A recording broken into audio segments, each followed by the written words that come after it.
37 years. That's how long I'd been married to Vincent when I found that tube of lubricant under the driver's seat of his Buick LeSabre. But let me back up, because before I tell you about what I did, what some might call the most diabolical act of revenge in suburban Denver history, you need to understand who I was before that Tuesday afternoon in October changed me forever. Hey everyone watching, before I dive deeper into this story, drop a comment and let me know where you're watching from.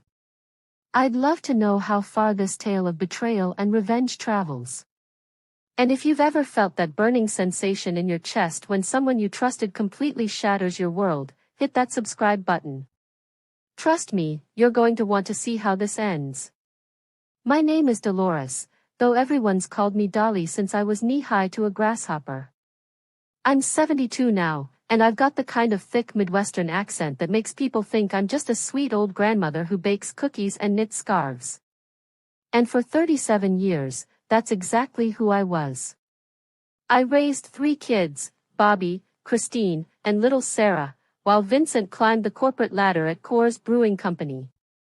I was the perfect housewife, the kind who had dinner on the table at 6 sharp, who never missed a PTA meeting, who could stretch $1 until it screamed. Vincent was what my mother would have called a catch.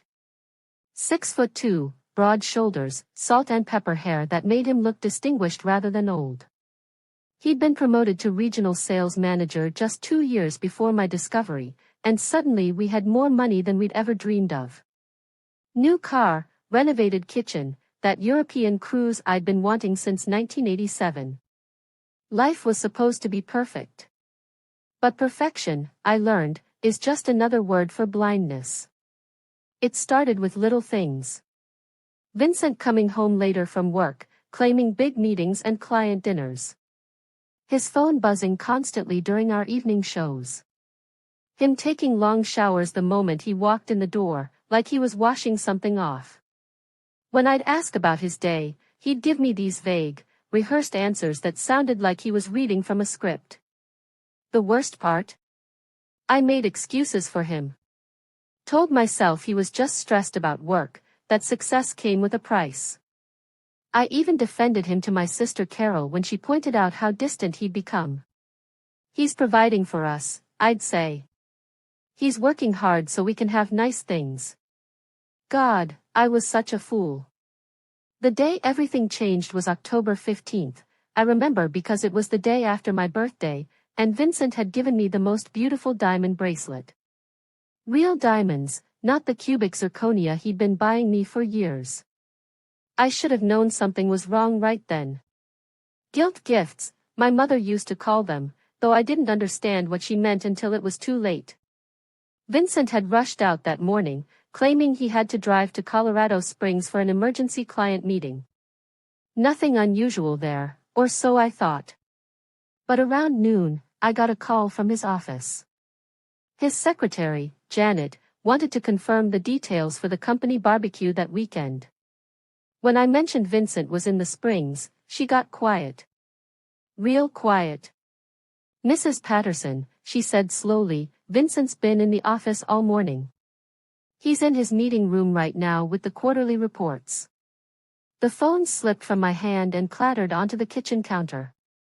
I stood there, staring at the yellow rotary phone we'd had since 1985, my mind trying to process what Janet had just told me. Vincent had lied. Looked me straight in the eye over his coffee and eggs Benedict and lied. But why? The answer came to me like a punch to the stomach, he was with someone else. I spent the rest of that day in a fog, mechanically folding laundry and scrubbing counters that were already spotless. Every scenario played through my mind like a horror movie I couldn't turn off. Was it someone from work? A neighbor? Someone younger, prettier, without the stretch marks and gray roots that I saw in the mirror every morning? By the time Vincent walked through the door at 7:30, right on schedule for his meeting in the Springs, I had worked myself into a quiet rage. He kissed my cheek like always, complimented the pot roast like always, asked about my day like always. And I played along, because what else could I do? 37 years of marriage doesn't prepare you for the moment you realize your entire life might be a lie. That night, I lay awake listening to Vincent's steady breathing beside me, and I made a decision. I wasn't going to confront him. Not yet. I was going to find out exactly what, and who, he was hiding from me. Because if Vincent thought he could make a fool out of Dolly Patterson, he had another thing coming. The next morning, I volunteered to clean his car. "That's sweet, honey," he said, not even looking up from his newspaper. "Keys are on the hook by the garage."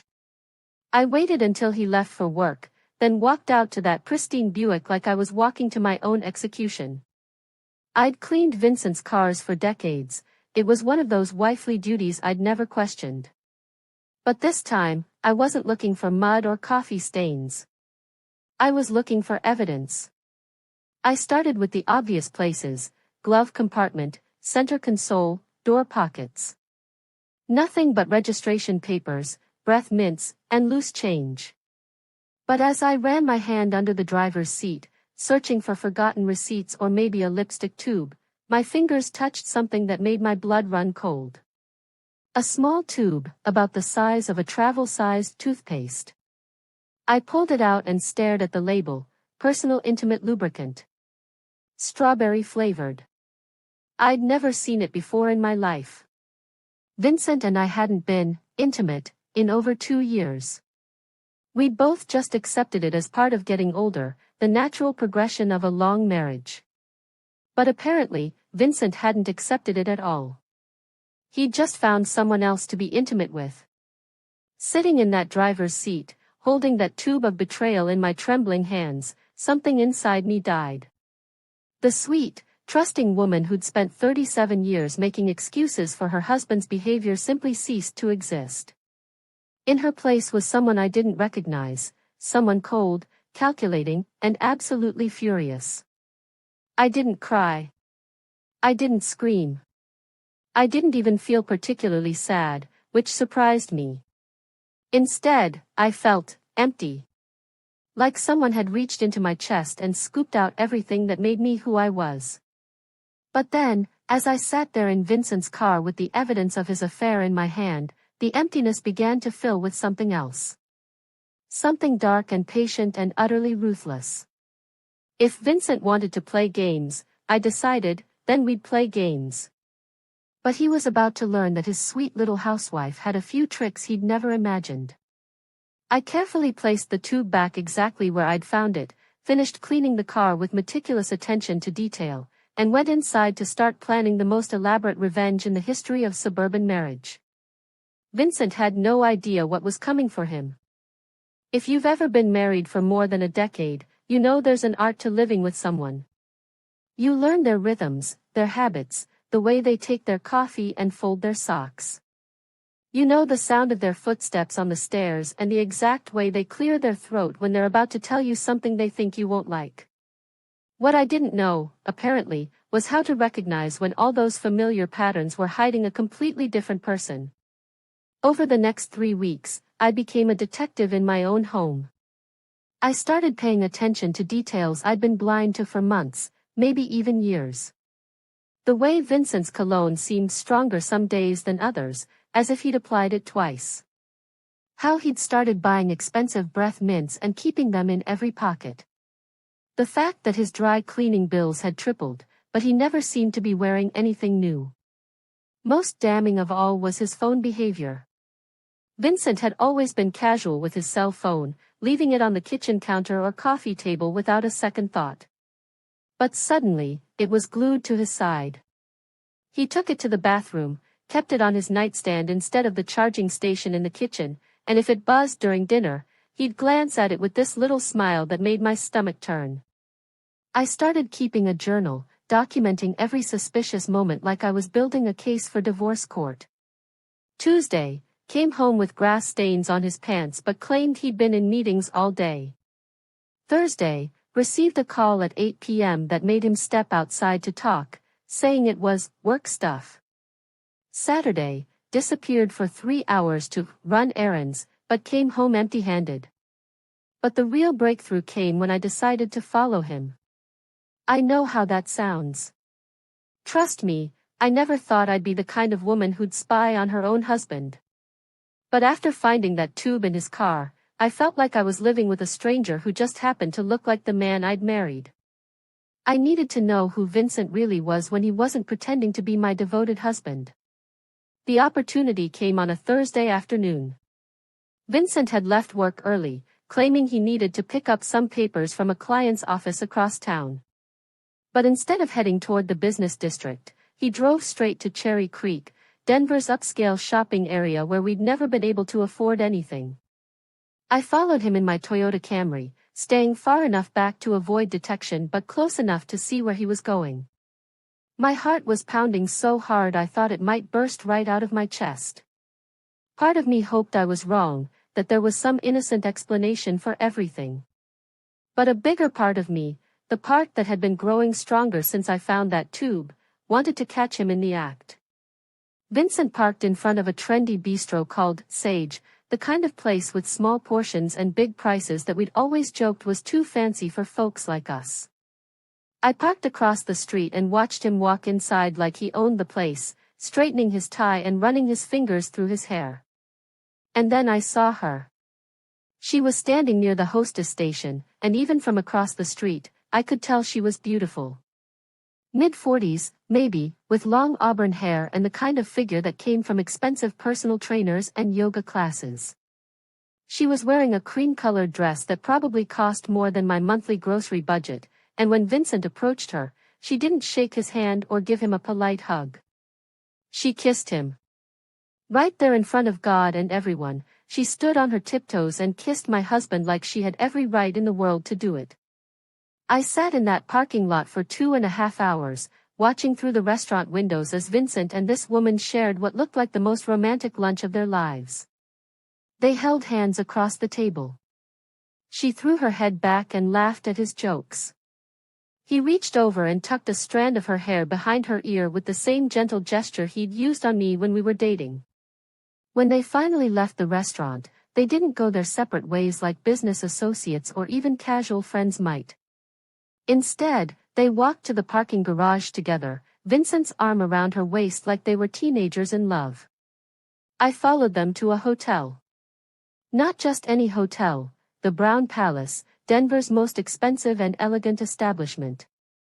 I watched Vincent hand his keys to the valet like he'd done it 100 times before, then walk inside with his arms still around that woman's waist. They didn't come out for 3 hours. By the time I drove home, I was numb. Not angry anymore, not hurt, just completely and utterly numb. I cooked dinner like always, set the table like always, and when Vincent walked in at 7:15 with a story about his meeting running long, I smiled and asked how his day had been. "Oh, you know," he said, loosening his tie. "Same old boring stuff. Sometimes I wonder if I should have taken that early retirement package they offered last year. Same old boring stuff." 3 hours at the Brown Palace Hotel with a beautiful woman, and he called it boring stuff. That night, after Vincent fell asleep, I went down to the kitchen and made myself a cup of tea. I sat at the table where we'd shared thousands of meals, where we'd helped our kids with homework and planned family vacations and discussed everything from mortgage payments to retirement dreams. And for the first time since this nightmare began, I let myself really think about what I was dealing with. This wasn't a one-time mistake. Vincent had been planning these meetings, paying for expensive hotels, buying intimate products for someone who wasn't his wife. He'd been living a double life for months, maybe longer, while I'd been playing the role of the devoted wife who never suspected a thing. The woman I'd been, the trusting, forgiving dolly who always gave everyone the benefit of the doubt, would have confronted him. Would have cried and screamed and demanded explanations. Would have gone to marriage counseling and tried to save what was left of our relationship. But that woman was gone. In her place was someone harder, colder, infinitely more patient. Someone who understood that the best revenge isn't hot and immediate, it's carefully planned and perfectly executed. I finished my tea, rinsed the cup, and went back upstairs to bed. Vincent was snoring softly, completely at peace with his lies and betrayals. He had no idea that his faithful wife had just declared war on him. Over the next few days, I did more research. I called the Brown Palace, pretending to be Vincent's secretary, and discovered he'd been booking rooms there twice a week for the past 4 months. Always the same room, always under a corporate account that his company definitely wasn't paying for. I drove by the restaurant where they'd had lunch and learned from the chatty hostess that Mr. and Mrs. Patterson were regulars who always requested table 12 by the window. Mrs. Patterson. He'd been introducing her as his wife. I also learned her name, Cassandra Whitmore. She worked at a high-end real estate firm in Cherry Creek, specializing in luxury properties for wealthy clients. She was divorced, no children, and according to her company's website, she was their top producer 3 years running. Beautiful, successful, and available, everything I wasn't anymore. But Cassandra Whitmore had made one crucial mistake. She'd chosen to steal another woman's husband. And not just any woman, she'd chosen to steal from someone who'd spent 37 years perfecting the art of keeping a household running smoothly, which meant I knew exactly how to make things fall apart in the most spectacular way possible.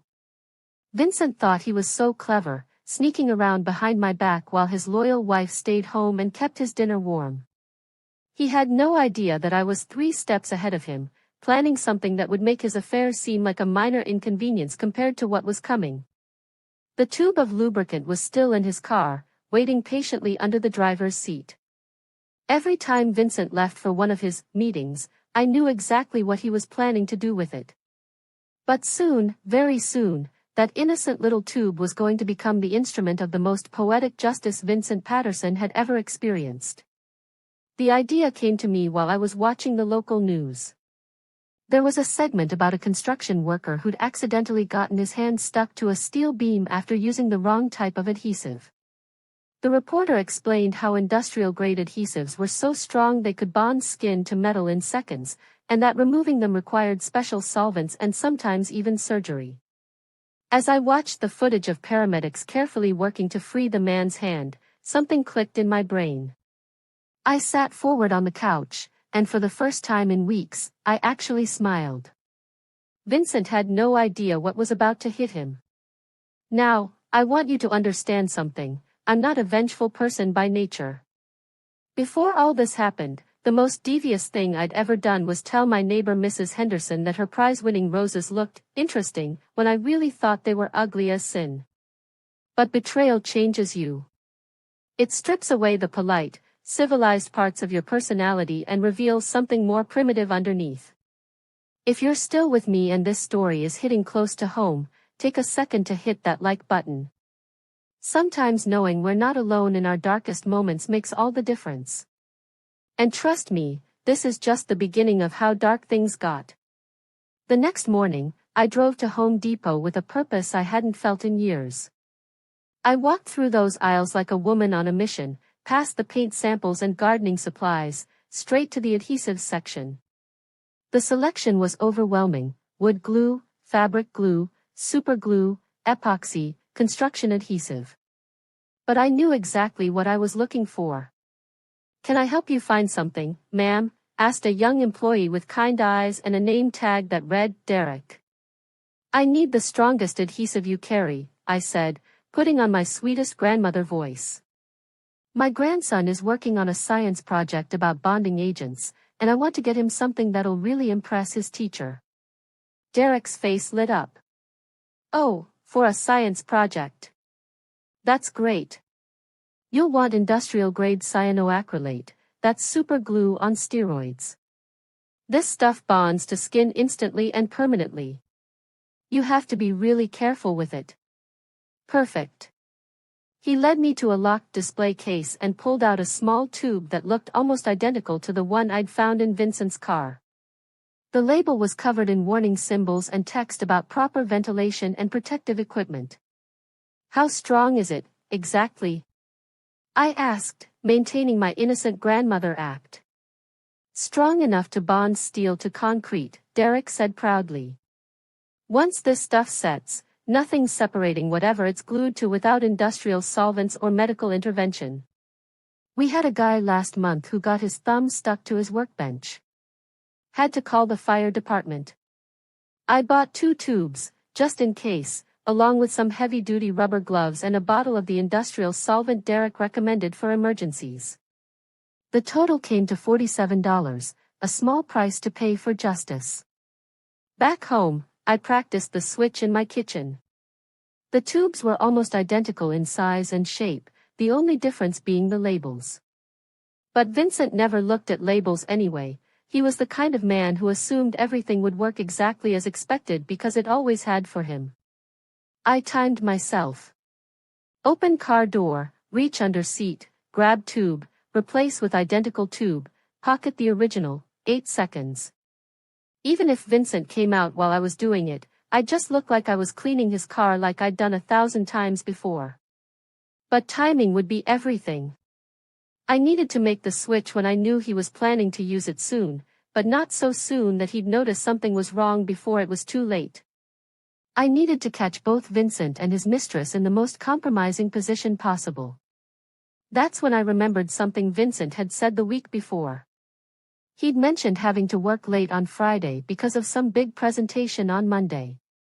But I'd already established he was lying about his work schedule. Which meant Friday night was probably date night with Cassandra. I started following his patterns more closely. Sure enough, every Friday for the past month, Vincent had stayed out until after 11 p.m., claiming work obligations. And every Friday, he came home smelling like expensive perfume and looking entirely too satisfied for a man who'd supposedly spent the evening in conference rooms. Friday was 3 days away. 3 days to make sure my plan was foolproof. I practiced the switch until I could do it blindfolded. I researched industrial adhesives online until I knew more about cyanoacrylate chemistry than most hardware store employees. I even called my sister Carol and casually asked if she knew anything about removing super glue from skin, claiming I'd gotten some on my fingers while fixing a broken mug. Don't even try, she said. Remember when Tommy got his fingers stuck together with that model airplane glue when he was 12? We had to take him to the emergency room. It took them 3 hours and some kind of special solvent to get him unstuck. 3 hours. That would be more than enough time for Vincent to experience the full consequences of his choices. Wednesday night, Vincent announced he'd be working late on Friday. Big client presentation on Monday, he said, not even looking up from his newspaper. Might not be home until midnight. Of course, honey, I replied, folding laundry with practiced efficiency. I'll leave dinner in the refrigerator for you. Thursday, I confirmed the plan was still in motion. Vincent was unusually attentive that evening, complimenting my cooking and even suggesting we watch a movie together. Guilt, I realized. He was feeling guilty about what he was planning to do the next night. Good. He should feel guilty. Friday morning arrived gray and drizzly, the kind of October weather that makes everything seem more ominous.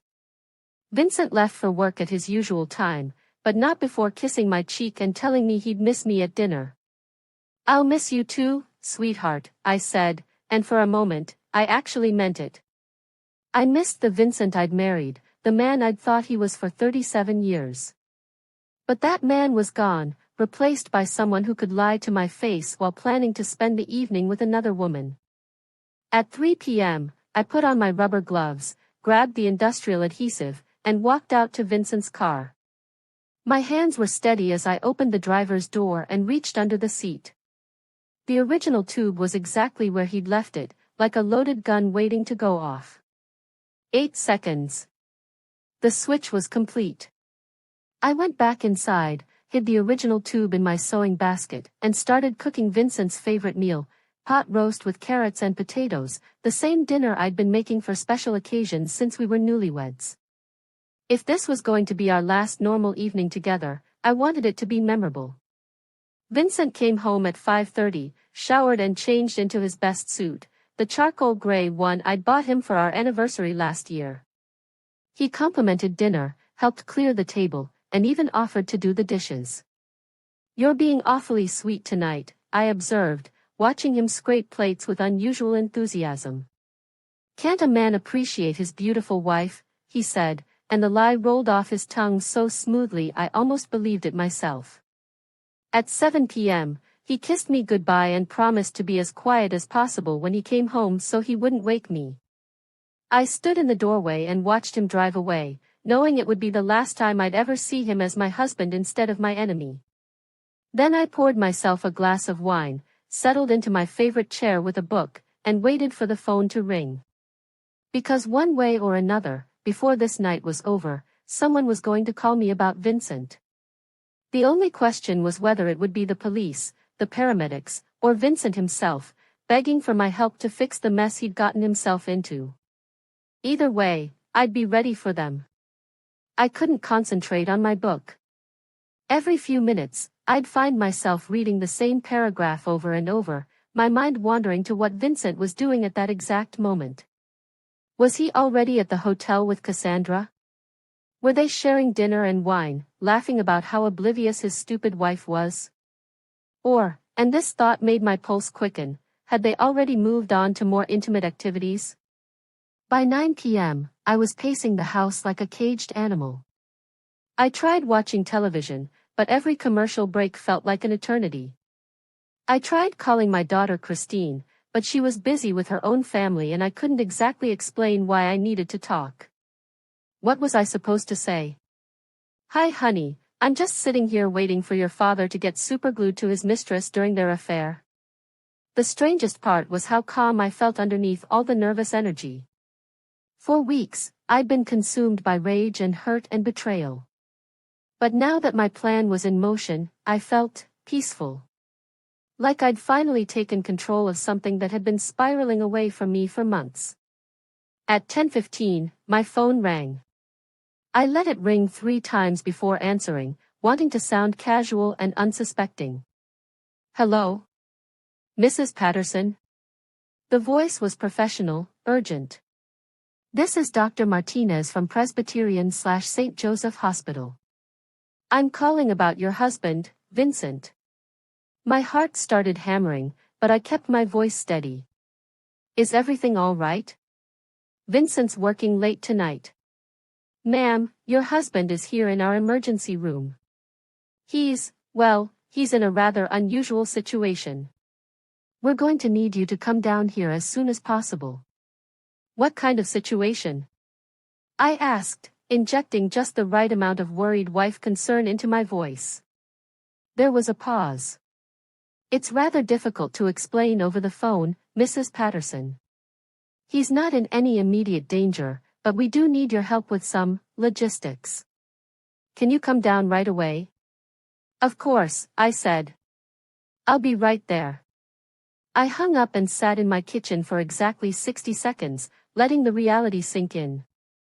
It had worked. Whatever Vincent and Cassandra had tried to do with that lubricant had gone spectacularly wrong, and now my cheating husband was stuck in a hospital emergency room, probably with his mistress literally attached to him. I should have felt victorious. Instead, I felt something much more complex, a mixture of satisfaction and sadness, justice and regret. This was really happening. My marriage was really over. And while Vincent deserved whatever embarrassment and discomfort he was experiencing, part of me grieved for the life we were losing. But only a small part. The larger part of me put on my coat, grabbed my purse, and drove to the hospital with a sense of purpose I hadn't felt in years. The emergency room was buzzing with more activity than usual for a Friday night. I approached the reception desk with my best concerned wife expression, wringing my hands just enough to look authentically distressed. "I'm Dolores Patterson," I told the young nurse behind the desk. "My husband Vincent is here. Dr. Martinez called me." Her eyes widened slightly. "Oh. Mrs. Patterson. Yes, please have a seat. Dr. Martinez will be right out to speak with you." I sat in one of those uncomfortable plastic chairs that every hospital in America seems to buy in bulk, and waited. Around me, the usual emergency room drama played out, a teenager with what looked like a broken wrist, an elderly man coughing violently, a young mother bouncing a screaming toddler. Normal people with normal problems. Not like Vincent. Dr. Martinez appeared after about 10 minutes. He was a tall, serious-looking man in his 40s with kind eyes and the sort of professional demeanor that comes from years of dealing with medical emergencies, both routine and bizarre. "Mrs. Patterson? Thank you for coming so quickly. I'm afraid your husband is in a rather unprecedented situation." "What do you mean?" I asked, following him down a corridor lined with curtained examination areas. "Well," Dr. Martinez said carefully, "it appears that your husband and a female companion were engaged in intimate activity when they encountered a problem with an adhesive substance. They're currently physically attached." I stopped walking. "Attached?"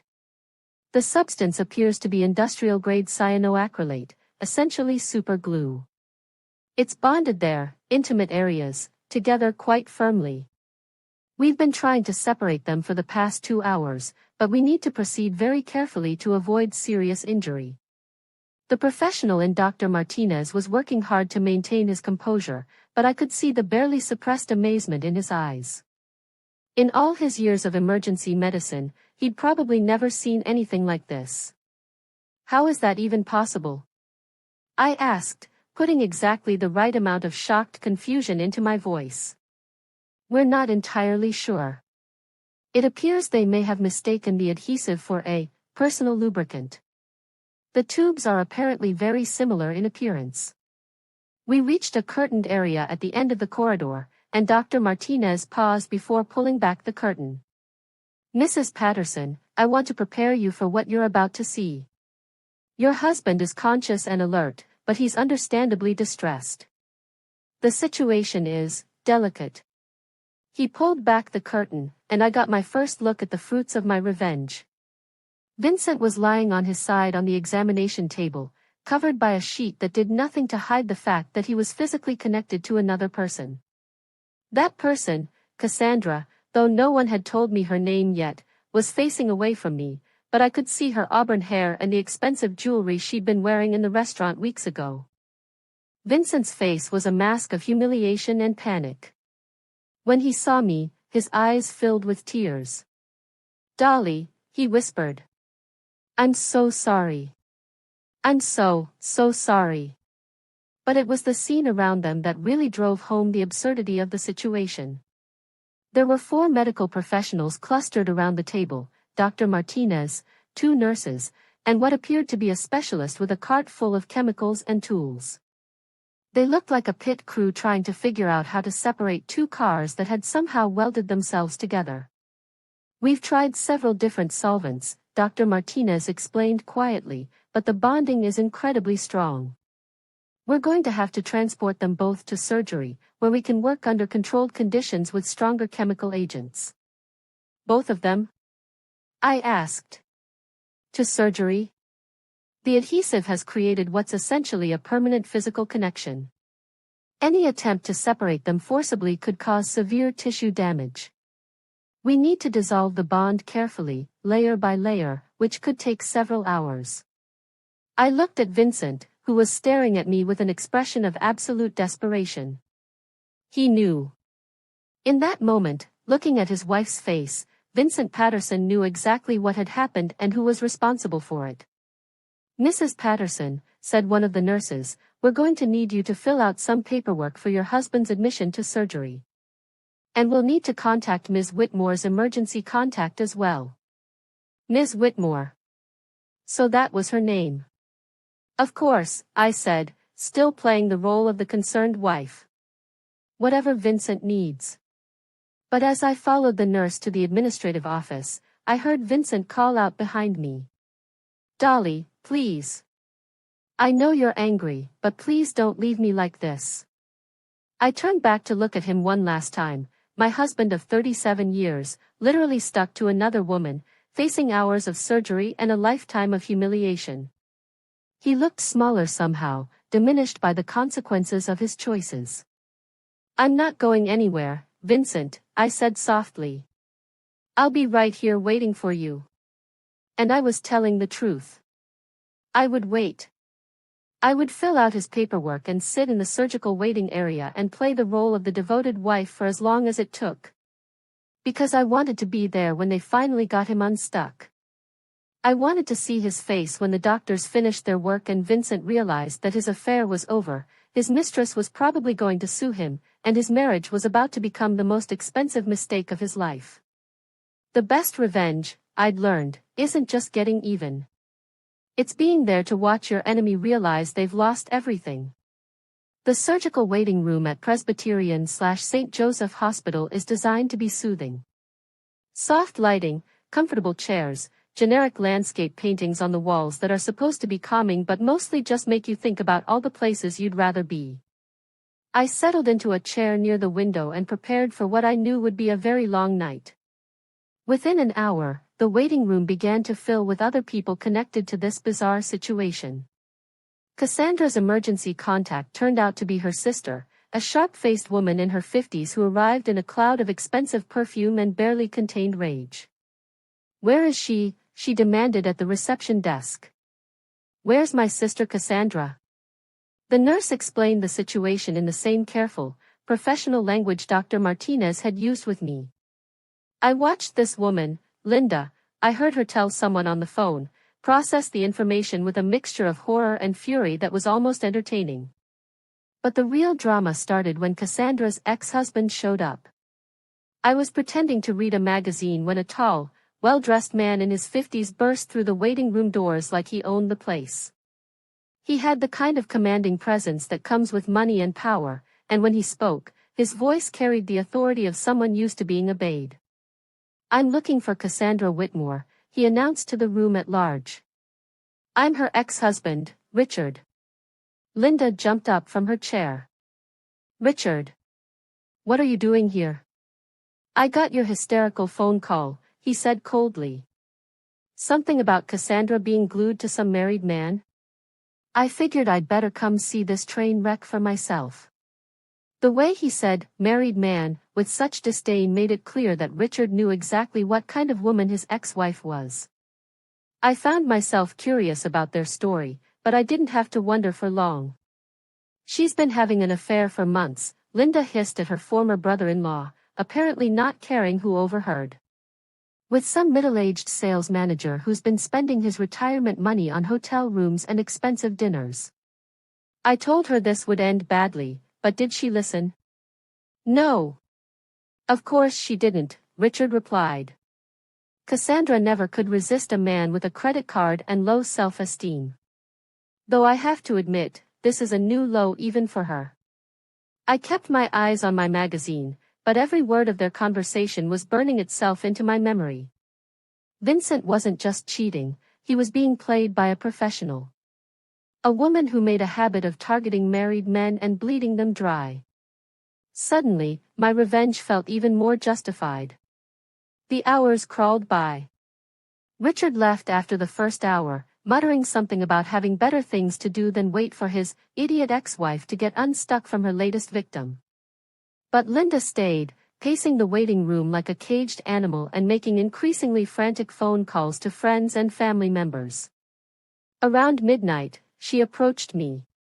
"You're the wife, aren't you?" she said, settling into the chair next to mine. "Vincent's wife?" I looked up from my magazine, the same article I'd been pretending to read for 3 hours. "Yes, I'm Dolores Patterson." "Linda Whitmore," she said, extending a perfectly manicured hand. "Cassandra's sister. I want you to know how sorry I am about all this."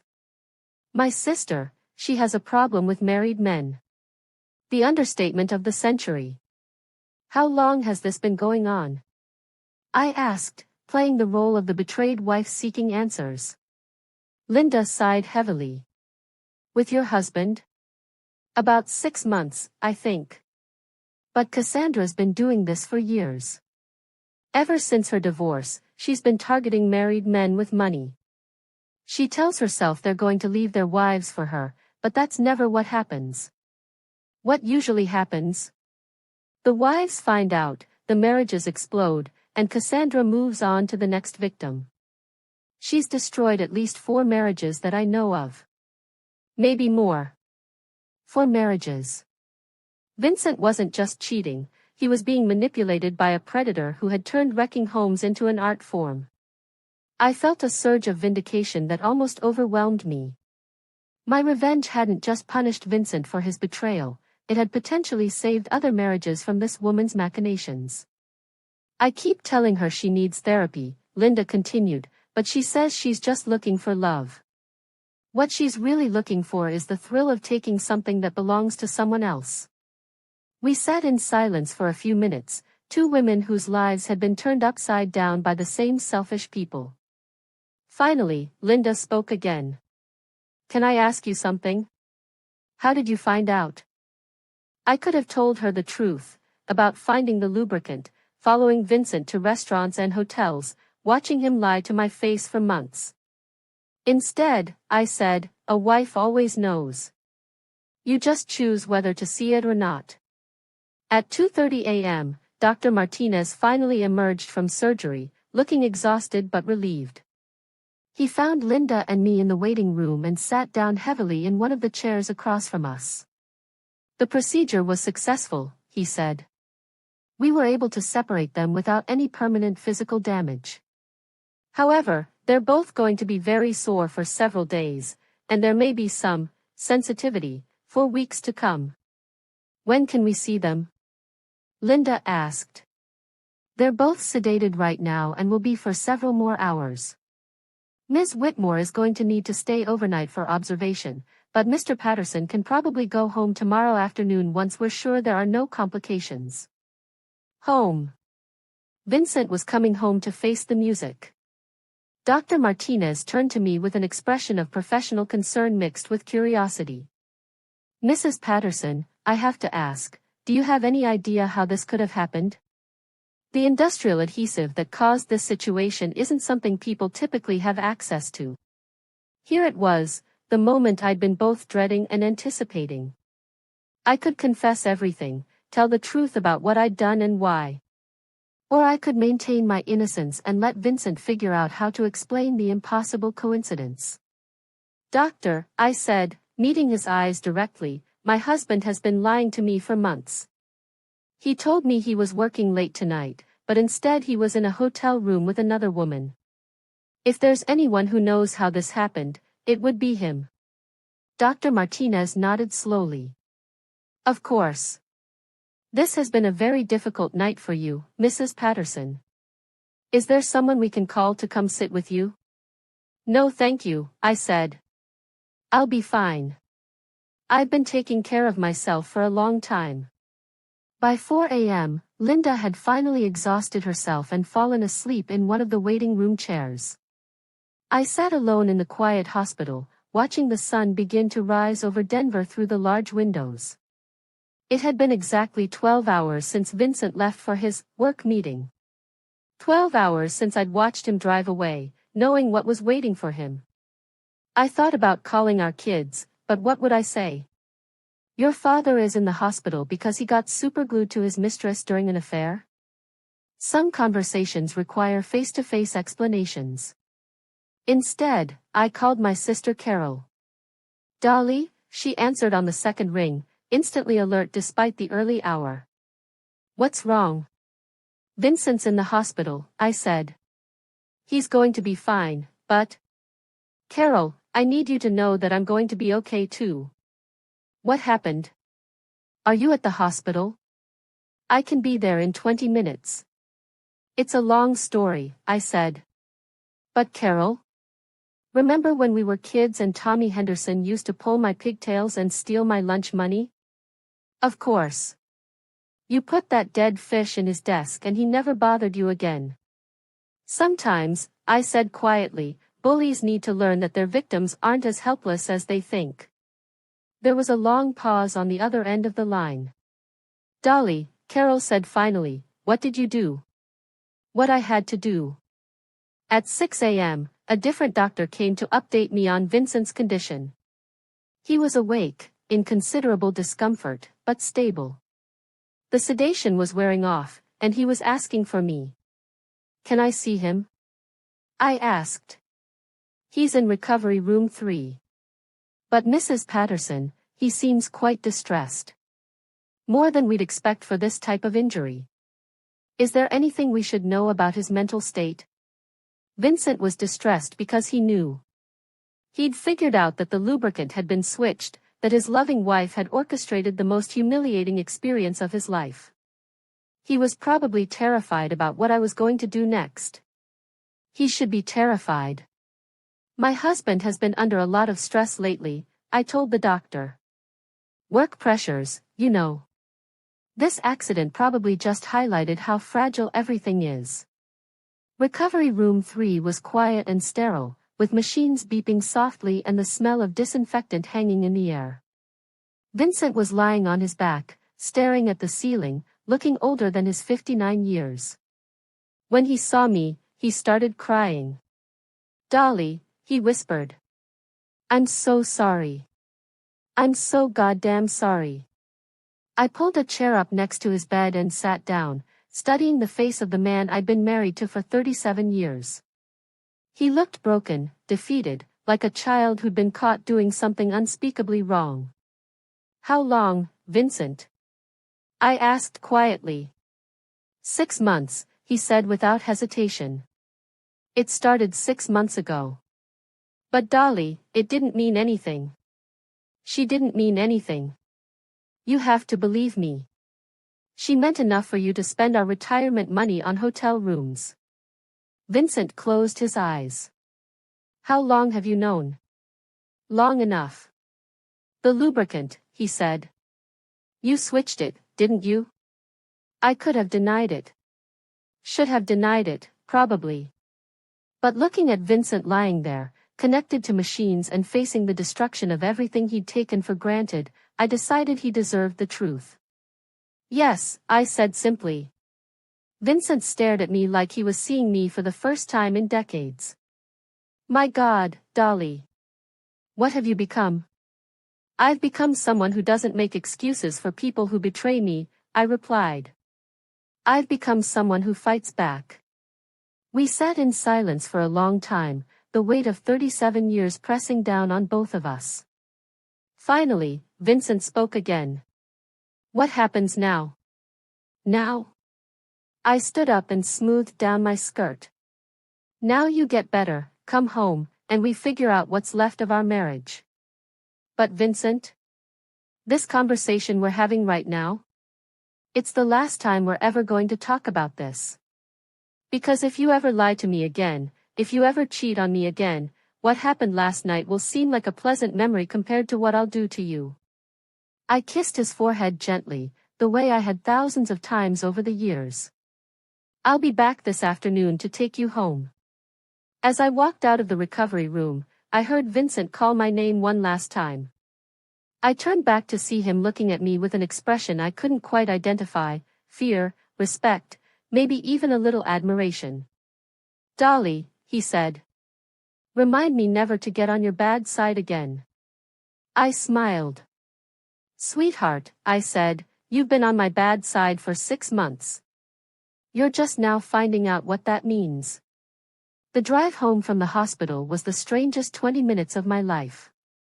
For months, I'd been living in a state of constant anxiety, always wondering where Vincent really was, what he was really doing, who he was really with. Now, for the first time since I'd found that tube in his car, I knew exactly where my husband was and what he was thinking about. He was lying in a hospital bed, probably staring at the ceiling, contemplating the complete destruction of his secret life and wondering what his wife was capable of. Good. It was about time Vincent did some serious thinking. I pulled into our driveway and sat in the car for a few minutes, looking at the house we'd shared for over 3 decades. The white colonial with blue shutters that we'd bought when Christine was just 2 years old. The maple tree Vincent had planted in the front yard to celebrate Bobby's graduation from high school. The flower beds I'd been tending for so many years that the neighbors used to joke about how they could set their calendars by when my daffodils bloomed. It looked the same as it had yesterday morning when Vincent left for his work meeting. But everything was different now. This wasn't the home of a devoted couple anymore, it was the battlefield where we'd decide whether our marriage could survive what we'd done to each other. The phone was ringing when I walked inside. I let it go to the answering machine, but the caller hung up without leaving a message. It rang again 5 minutes later, then again. By the fourth call, I finally answered. Hello? Mom?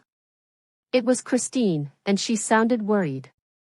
I've been trying to reach you all night. Are you okay? Word travels fast in families, even when you don't want it to. I'm fine, sweetheart. Your father had a little accident last night, but he's going to be okay. What kind of accident? Bobby said he heard Dad was in the emergency room. Bobby. Of course. Our oldest son worked as a paramedic and would have heard about the situation through the hospital grapevine. I wondered how much he knew, how much he'd told his siblings. It's complicated, Christine.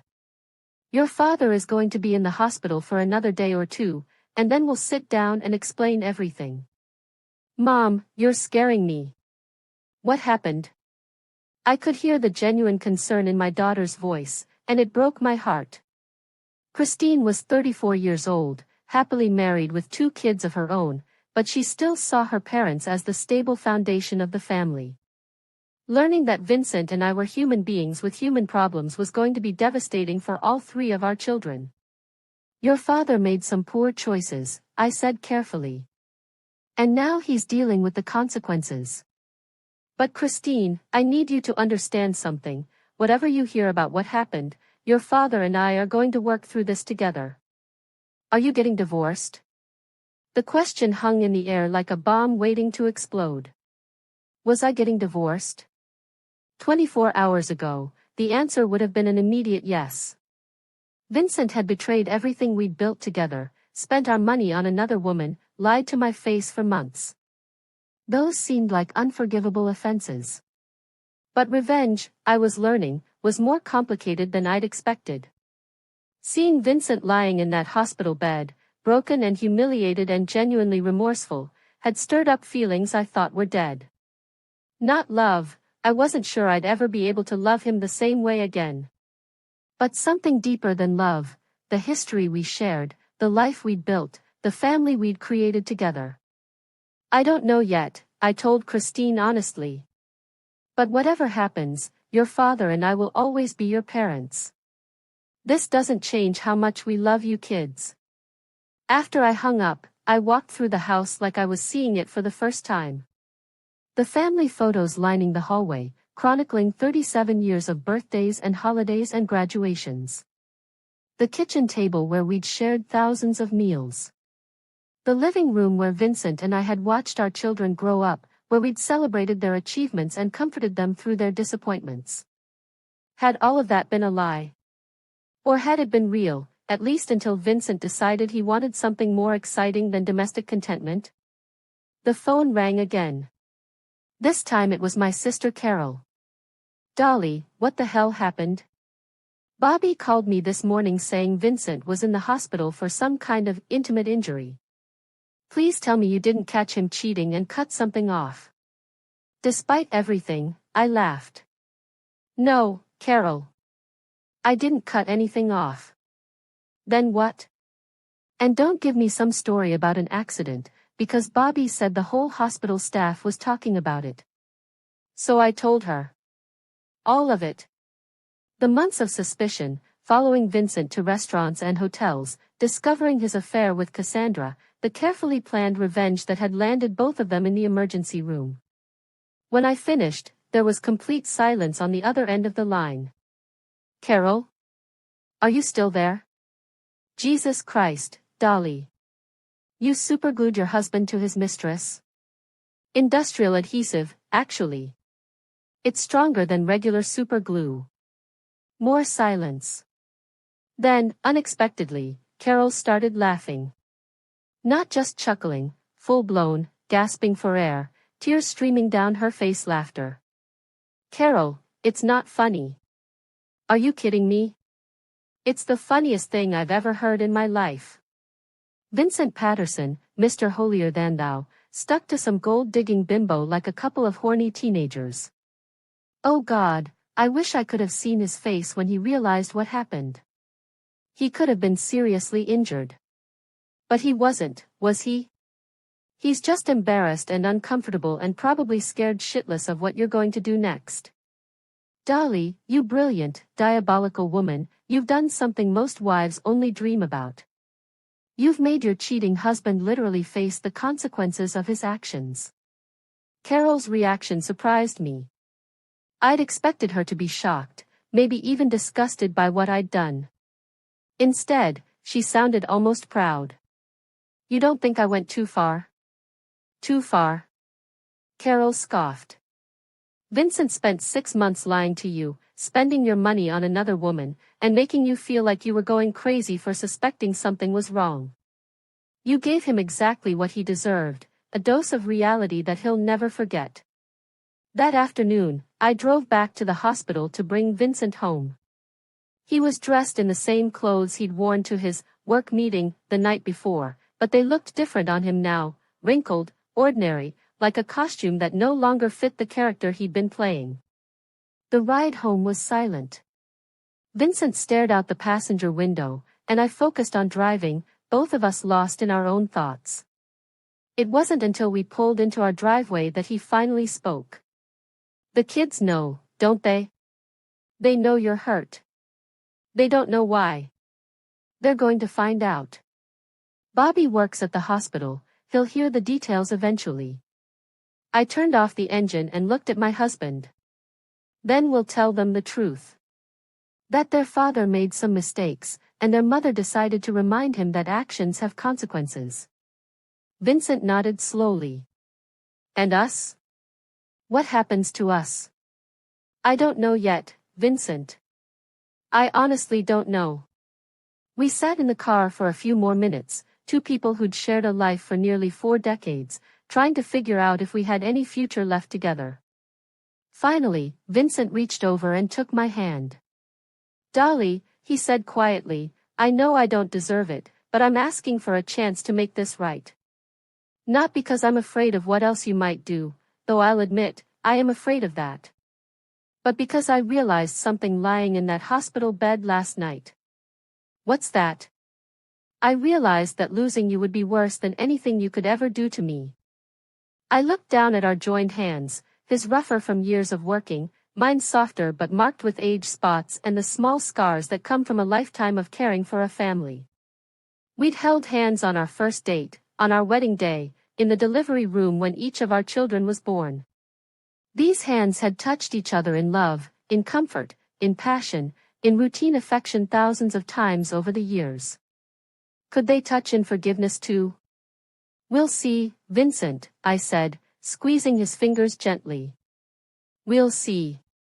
But as we walked into the house together, I knew that whatever happened next between us, Vincent Patterson would never again take his wife for granted. And sometimes, that's the most powerful revenge of all. 3 days later, our living room looked like a courtroom. Bobby sat in Vincent's usual recliner, his arms crossed and his face stone cold. Christine perched on the edge of the sofa, clutching a tissue and looking like she might throw up. Sarah, our youngest at 28, stood by the fireplace with the same stubborn expression she'd worn as a teenager whenever she was preparing to fight for something she believed in. Vincent sat beside me on the couch, his hands folded in his lap like a child waiting to be scolded.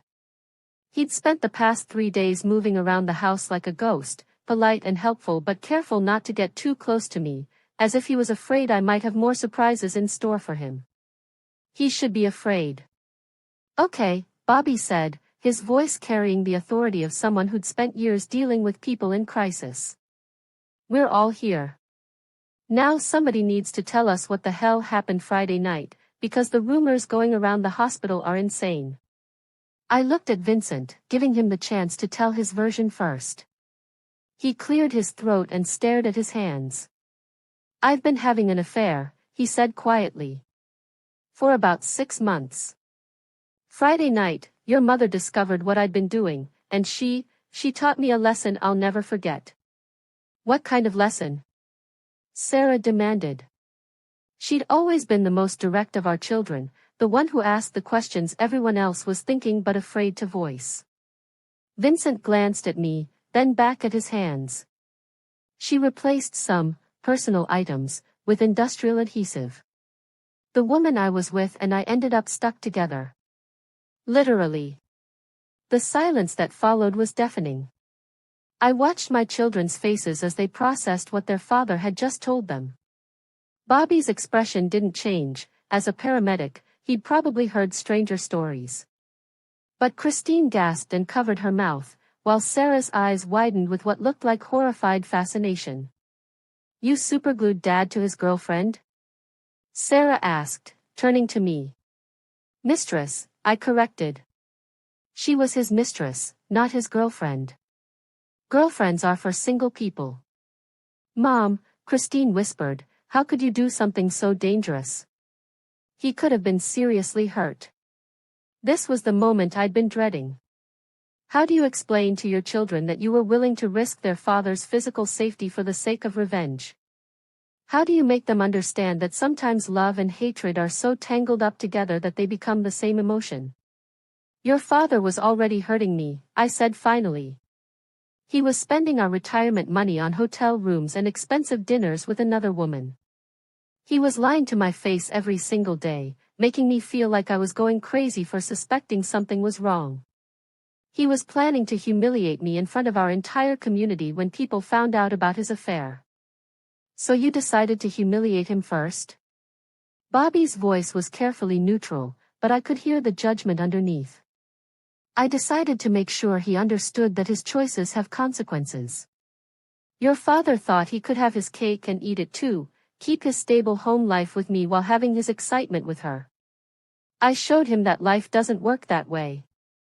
Vincent finally looked up from his hands. "Your mother could have confronted me. Could have demanded I end the affair, or asked for a divorce. Instead, she chose to teach me a lesson in the most dramatic way possible." "And did you learn?" Sarah asked, looking directly at her father. "Oh, I learned," Vincent said, and for the first time since his confession began, there was a hint of something other than shame in his voice. "I learned that your mother is a lot stronger and a lot more resourceful than I ever gave her credit for. I learned that betraying someone who loves you is the stupidest mistake a man can make. And I learned that your mother's forgiveness isn't something I can take for granted anymore."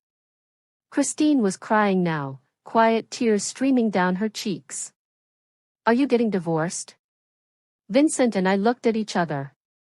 We'd been asking ourselves the same question for 3 days, having careful, polite conversations about practical matters while avoiding the bigger issue of whether our marriage could survive what we'd done to each other. "We don't know yet," I said honestly. "Your father broke something that might not be reparable. But we're going to try to figure out if there's anything left worth saving." "What about her?" Bobby asked. "The other woman. What happened to her?" "Cassandra Whitmore," Vincent said, and I was surprised he used her full name. She's not in my life anymore." That was an understatement. According to Linda, who'd called me the day before, Cassandra had been released from the hospital but was facing her own set of problems. The story had somehow leaked to local news outlets, and her real estate career was effectively over. Her wealthy clients didn't want to be associated with someone who'd become a laughingstock. She was also apparently considering filing assault charges against me, though her lawyer had advised her that proving intent would be nearly impossible. "Good," Sarah said firmly. "I hope she learned something too." We talked for another hour, our children asking questions that got progressively more personal and harder to answer. How long had Vincent been unhappy in our marriage? Why hadn't I just confronted him instead of plotting revenge? What did this mean for family gatherings and holidays and the grandchildren's understanding of their grandparents? But the question that stuck with me came from Christine, asked through fresh tears as she was getting ready to leave. "Mom, are you still the same person?" Because the mother who raised me would never have done something like this. She would have talked things through and found a peaceful solution. I thought about that question for a long time after our children left. Was I still the same person? The woman who'd raised 3 children, volunteered at church bake sales, and never missed a school play or soccer game? The woman who'd spent 37 years being understanding and supportive and endlessly forgiving? No. That woman was gone, destroyed by months of lies and betrayal and the humiliating discovery that her husband preferred someone else's body to hers. In her place was someone harder, less trusting, more willing to fight for what she believed she deserved. But maybe that wasn't entirely a bad thing. That evening, Vincent and I sat on our back porch watching the sunset, something we'd done thousands of times over the years but which felt completely different now. The comfortable silence we'd always shared had been replaced by a tension that made every word feel carefully weighed. "Do you regret it?" Vincent asked suddenly. I thought about the question seriously. Did I regret watching my husband suffer the consequences of his betrayal? Did I regret the look of shocked recognition in his eyes when he realized what I'd done? Did I regret showing him that the meek, accommodating wife he'd taken for granted was capable of fighting back? No, I said. I don't regret it. Do you regret the affair? Every day since it started, Vincent replied immediately. Especially now that I know what it cost me. What did it cost you? Vincent was quiet for a long time, watching the sky change colors as the sun disappeared behind our neighbor's oak tree. It cost me your trust, he said finally. Your respect. The security of knowing that no matter what else went wrong in my life, I could come home to someone who loved me unconditionally. You still have someone who loves you, Vincent.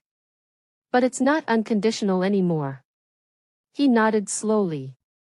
I understand that now. I understand a lot of things I was too selfish to see before. Like what? Like the fact that I was throwing away 37 years of real partnership for 6 months of fantasy. Like the fact that Cassandra didn't actually care about me, she cared about what I could give her. Like the fact that you're not just my wife, you're my best friend, and I was betraying both relationships at the same time. I reached over and took his hand, the same gesture we'd shared in the car a few days earlier. Vincent, I want you to understand something. What I did to you wasn't just revenge. It was a message. I was telling you that I'm not the kind of person who disappears quietly when someone tries to discard me. Message received, Vincent said softly. Loud and clear. We sat in silence for a while longer, two people who'd known each other for most of their adult lives, trying to figure out if we could learn to know each other all over again. Finally, Vincent spoke again. Dolly, if we're going to try to make this work, I need to ask you something. What? Are there going to be any more lessons? Because I don't think my heart could take another surprise like the one you gave me Friday night. I smiled, the first genuine smile I'd felt in months. That depends on you, sweetheart. Are there going to be any more affairs? Never, Vincent said with more conviction than I'd heard from him since this whole nightmare began. Never again, for the rest of my life. Then no, I said. No more lessons. But Vincent? Don't ever forget what happened Friday night. Don't ever forget that actions have consequences, and that the woman you married is a lot more dangerous than you realized. Trust me, Vincent said, squeezing my hand. I couldn't forget if I tried. As we sat together on that porch, watching the first stars appear in the darkening sky, I realized that my marriage might actually survive this. Not because Vincent had learned his lesson, though he had.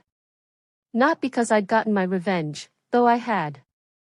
But because for the first time in our entire relationship, we were both seeing each other clearly, not as the idealized versions we'd fallen in love with, but as the complex, flawed, dangerous human beings we actually were. And surprisingly, I thought I might be able to love this more complicated version of Vincent even more than I'd loved the simpler one. Time would tell. 2 weeks after the incident, as Vincent had started referring to it, I was standing in the produce section of King's Supers when I heard my name being called. I turned around to see Janet, Vincent's secretary, approaching with her shopping cart and an expression I couldn't quite read. Dolores, she called out, waving like we were old friends instead of two people who'd barely spoken in the 30 years Vincent had worked at Coors. "How are you doing, honey? I should have expected this." In a city the size of Denver, word travels fast, especially when that word involves someone getting superglued to their mistress in a hotel room. Vincent had told me that the story was making rounds at his office, though he tried to keep the details as vague as possible. "I'm doing just fine, Janet," I replied, continuing to examine the apples like they were the most fascinating things in the world. "How are you?" "Oh, you know, same old same old." "But honey, I have to ask, is Vincent really okay? He's been so quiet at work lately. Barely says 2 words to anyone." I could have given her the standard response about Vincent being fine and recovering well from his accident. Instead, I found myself looking directly into her eyes and saying, "Vincent is learning some important lessons about honesty and consequences. I think it's good for him to be quiet for a while." Janet's eyes widened slightly. She'd been Vincent's secretary long enough to know that something significant had shifted in the Patterson household, and my tone was making it clear that I wasn't the same woman who used to send Christmas cookies to the office. "Well," she said carefully, "I'm sure everything will work out for the best." "I'm sure it will too," I agreed. After all, Vincent is a smart man. He learns from his mistakes. As I watched Janet hurry away with her shopping cart, I realized that this was going to be my life now. I was going to be the woman who'd superglued her husband to his mistress, the subject of whispered conversations and cautious interactions. Some people would think I was crazy. Others would think I was brilliant. Most would probably think I was both. The strange thing was, I didn't care as much as I thought I would. That afternoon, I was working in my garden when I heard a car pull into the driveway. I looked up to see a silver BMW that I didn't recognize, and my stomach clenched with sudden anxiety. Had Cassandra decided to confront me? Had her lawyer decided that assault charges were worth pursuing after all? But the woman who got out of the car wasn't Cassandra. She was older, maybe in her 50s, with short gray hair and the kind of determined expression that reminded me of myself.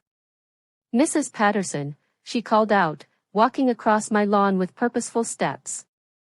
"My name is Margaret Chen. I wonder if I could speak with you for a few minutes."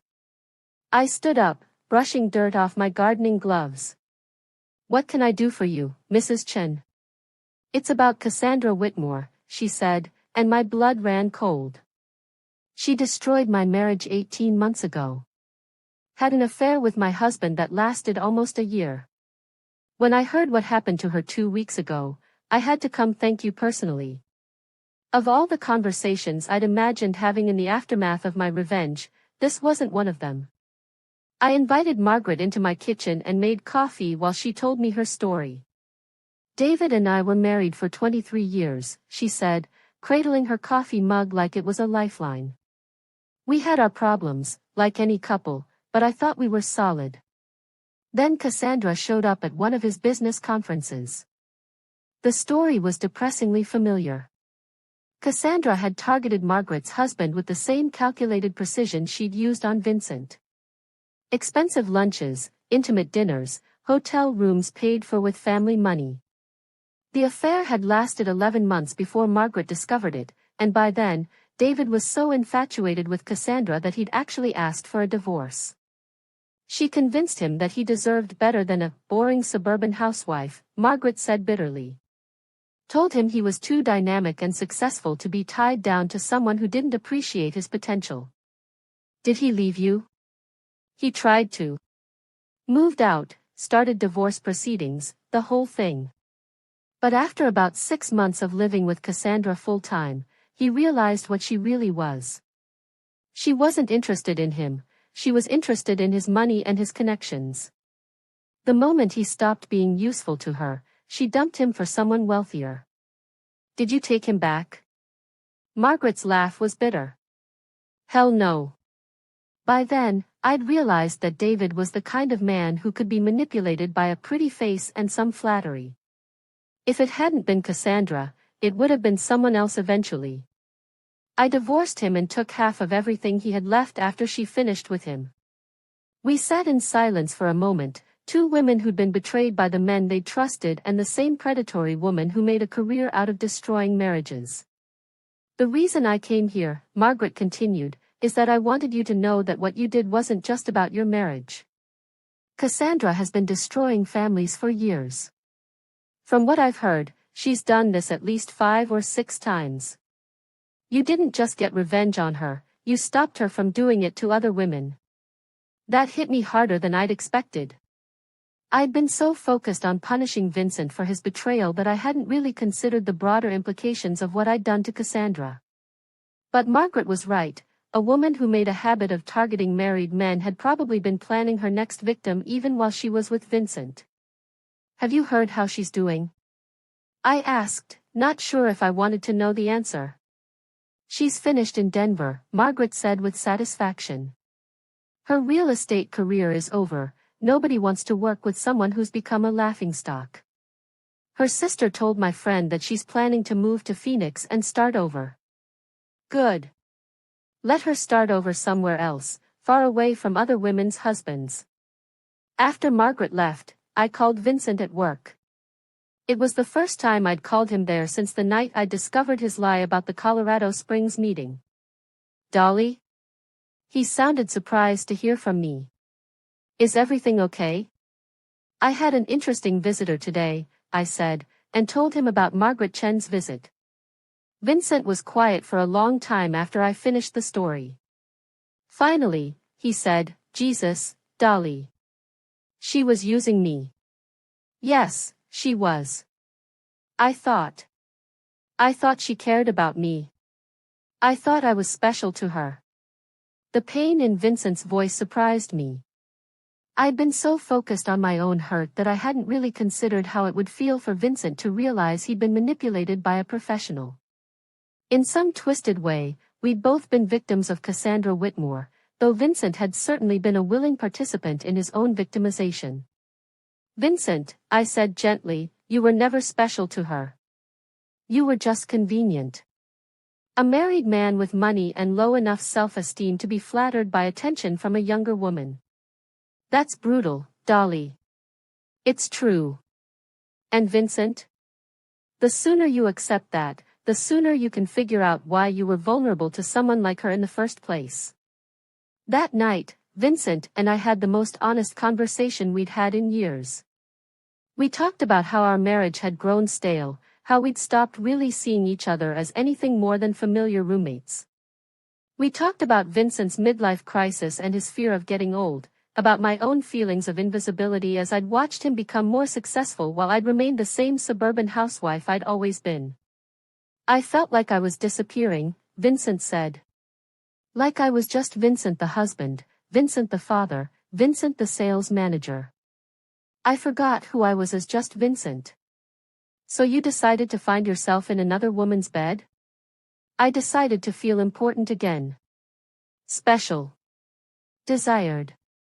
It was stupid and selfish, but Cassandra made me feel like I was still attractive, still worth pursuing.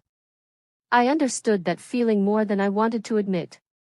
For months, I'd felt invisible in my own marriage, watching Vincent become more distant while wondering what I'd done wrong. The difference was that I'd channeled my pain into action instead of escapism. The irony, I said, is that you threw away someone who actually loved you for someone who was just using you. I know that now. The question is whether you can ever trust me again. It was a fair question, and one I'd been wrestling with for weeks. Could I trust Vincent? Could I ever look at him without wondering if he was lying to me? Could I ever be intimate with him again without thinking about Cassandra? I don't know, I said honestly. But Vincent, here's what I do know. If you ever lie to me again, if you ever cheat on me again, if you ever make me feel like a fool for trusting you, I won't just switch out your lubricant next time. What would you do? I smiled, and it wasn't entirely a nice smile. I'd get creative. The weeks that followed were strange and difficult and surprisingly hopeful all at once. Vincent started seeing a counselor to figure out why he'd been vulnerable to Cassandra's manipulation. I started seeing one too, to deal with my anger and figure out if revenge had actually made me feel better or just different. The answer was complicated. I didn't regret what I'd done, but I also recognized that the person I'd become, calculating, ruthless, willing to risk serious harm for the sake of payback, wasn't entirely someone I liked.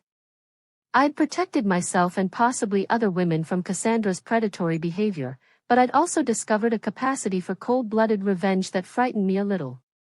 Our children slowly adjusted to the new reality of their parents' marriage. Bobby, with his paramedic's pragmatism, seemed to respect the fact that I'd fought back instead of just accepting Vincent's betrayal. Christine struggled more with the violence of what I'd done, but she gradually came to understand that sometimes nice people have to do terrible things to protect themselves. Sarah, predictably, thought the whole thing was brilliant and kept asking for details about the planning stages. "You're like a suburban ninja, Mom," she said during one of our coffee dates. "Dad never saw it coming." "Your father forgot that I've been managing complex situations and solving problems for decades," I replied. "Running a household and raising children requires the same strategic thinking as planning a military campaign. I just applied those skills to a different kind of problem." 3 months after the incident, Vincent and I were eating dinner when he brought up a subject we'd been avoiding. "Dolly, I've been thinking about us. About our future." I set down my fork and looked at him. Over the past few months, Vincent had changed in ways that went beyond just the fear of what I might do if he betrayed me again. He'd become more attentive, more present, more appreciative of the life we'd built together. He looked at me like he was seeing me for the first time in years. "What about our future? I want to renew our wedding vows." The suggestion caught me completely off guard. "Vincent, I know how that sounds. I know you probably think it's just guilt talking, or fear. But Dolly, I want to marry you again. Not the woman I took for granted for 37 years, but the woman I've discovered you actually are. The strong, intelligent, dangerous woman who reminded me that actions have consequences." I stared at my husband, this man who'd betrayed me and humiliated me and nearly destroyed our family, but who'd also spent the past 3 months trying to become worthy of forgiveness. "You want to marry the woman who superglued you to your mistress?" "I want to marry the woman who was strong enough to fight for her marriage instead of just letting me destroy it." The strange thing was, I was actually considering it. Not because I'd forgiven Vincent completely, I wasn't sure I ever would. But because I discovered something about myself through this whole ordeal. I was capable of surviving betrayal, fighting back, and rebuilding something stronger from the wreckage. "If we do this," I said slowly, "it's not going to be the same marriage we had before. I'm not going to go back to being the accommodating wife who makes excuses for her husband's behavior. I don't want you to. I want to be married to the woman you are now. Even knowing what I'm capable of." Vincent reached across the table and took my hand. "Especially knowing what you're capable of." 6 months later, we stood in our backyard surrounded by our children and grandchildren, renewing vows that meant something completely different than they had 38 years earlier. The first time we'd gotten married, we'd been kids who thought love was enough to carry us through anything. This time, we were adults who'd learned that love isn't enough, you also need respect, honesty, and the understanding that betrayal has consequences. But maybe most importantly, I'd learned that I was capable of fighting for what I wanted instead of just accepting what I was given. When the minister asked if I would take Vincent as my husband, knowing all his faults and failures, I looked directly into his eyes and said, "I will." "But Vincent, remember what happened the last time you broke these vows." The wedding guests laughed, thinking it was a joke. Vincent didn't laugh. He just squeezed my hand and whispered, "I remember, Dolly. I'll never forget." And I believed him. Not because Vincent had suddenly become a perfect husband, but because he'd learned to be afraid of what his imperfect wife could do when pushed too far. Sometimes fear is a better foundation for trust than love ever was. 5 years have passed since the night Vincent came home stuck to Cassandra Whitmore, and I'm still not entirely sure what to make of the woman I became that evening. I'm 77 now, with more gray hair and deeper lines around my eyes, but also with something I never had before, the absolute certainty that I can handle whatever life throws at me.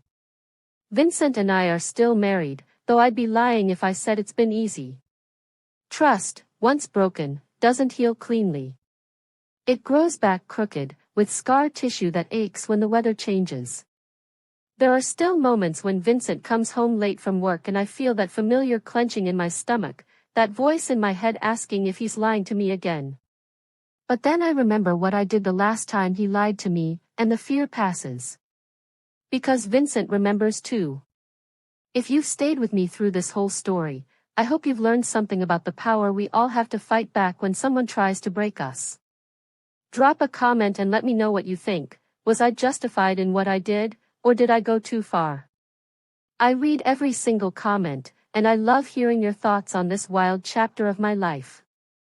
Our marriage isn't perfect now, but it's honest in a way it never was before. Vincent tells me when he's going to be late, shows me his phone when it buzzes during dinner, and asks my permission before making any major purchases. Some people might call that controlling behavior on my part. I call it the natural consequence of being married to someone who proved he couldn't be trusted with freedom. The children have adjusted to their parents' new dynamic better than I expected. Bobby still treats the whole thing like a fascinating case study in human behavior. Christine has come to see my actions as a form of self-defense, though she still wishes I'd chosen a less dramatic method. And Sarah, well, Sarah tells everyone she meets that her mother is a badass who taught her that women don't have to accept being treated badly. You showed me that being nice isn't the same thing as being weak, she told me last month. And that sometimes the people who underestimate us pay the highest price for their mistake. I've thought a lot about that conversation, about what I've taught my daughter and granddaughters about being a woman in this world. For most of my life, I believed that being a good wife meant being accommodating, forgiving, understanding. I thought my job was to smooth over problems and keep everyone happy, even at the expense of my own dignity. But maybe the most important lesson I can pass on to the younger women in my family is this: you don't have to accept being betrayed. You don't have to smile and pretend everything is fine when someone you trust is stabbing you in the back. And you definitely don't have to disappear quietly when someone decides you're not worth their loyalty anymore. The story of what I did to Vincent and Cassandra has taken on a life of its own over the years. It's become urban legend in some circles, cautionary tale in others. I've heard versions where I used cement instead of industrial adhesive, where Vincent needed surgery to remove parts of his anatomy, where Cassandra died from the injuries. None of that is true, of course, but stories have a way of growing in the telling. What is true is that Cassandra never came back to Denver. According to Linda, who still calls me every few months with updates, her sister moved to Phoenix and then to San Diego, always staying one step ahead of her reputation. The last Linda heard, Cassandra was working as a receptionist at a dental office and dating a divorced accountant who didn't have enough money to be worth destroying a marriage over. Sometimes I wonder if she ever thinks about that night in the hotel room, if she ever considers how differently her life might have gone if she'd chosen to target single men instead of married ones. But mostly, I don't think about Cassandra at all. She was just the weapon Vincent used to hurt me. The real problem was always Vincent himself. Vincent, for his part, has become something of a cautionary tale among his male friends and colleagues. I've overheard him at barbecues and office parties, using his own experience as a warning to other men who might be tempted to stray. Trust me, I heard him tell his neighbor Jim last summer, it's not worth it. No affair is worth what you'll lose if you get caught. And you will get caught, because wives are a lot smarter than we give them credit for. Jim had laughed and made some joke about women's intuition. Vincent hadn't laughed back. It's not intuition, he'd said seriously. It's intelligence combined with the motivation to find the truth. And once they find it, you'd better hope they're more forgiving than my wife was. I'd smiled to myself, listening from the kitchen window. Vincent might have learned his lesson the hard way, but he had definitely learned it. The question I get asked most often, by friends, by strangers who recognize me, by women who find themselves in similar situations, is whether I think what I did was right. It's a complicated question that doesn't have a simple answer. Was it legal?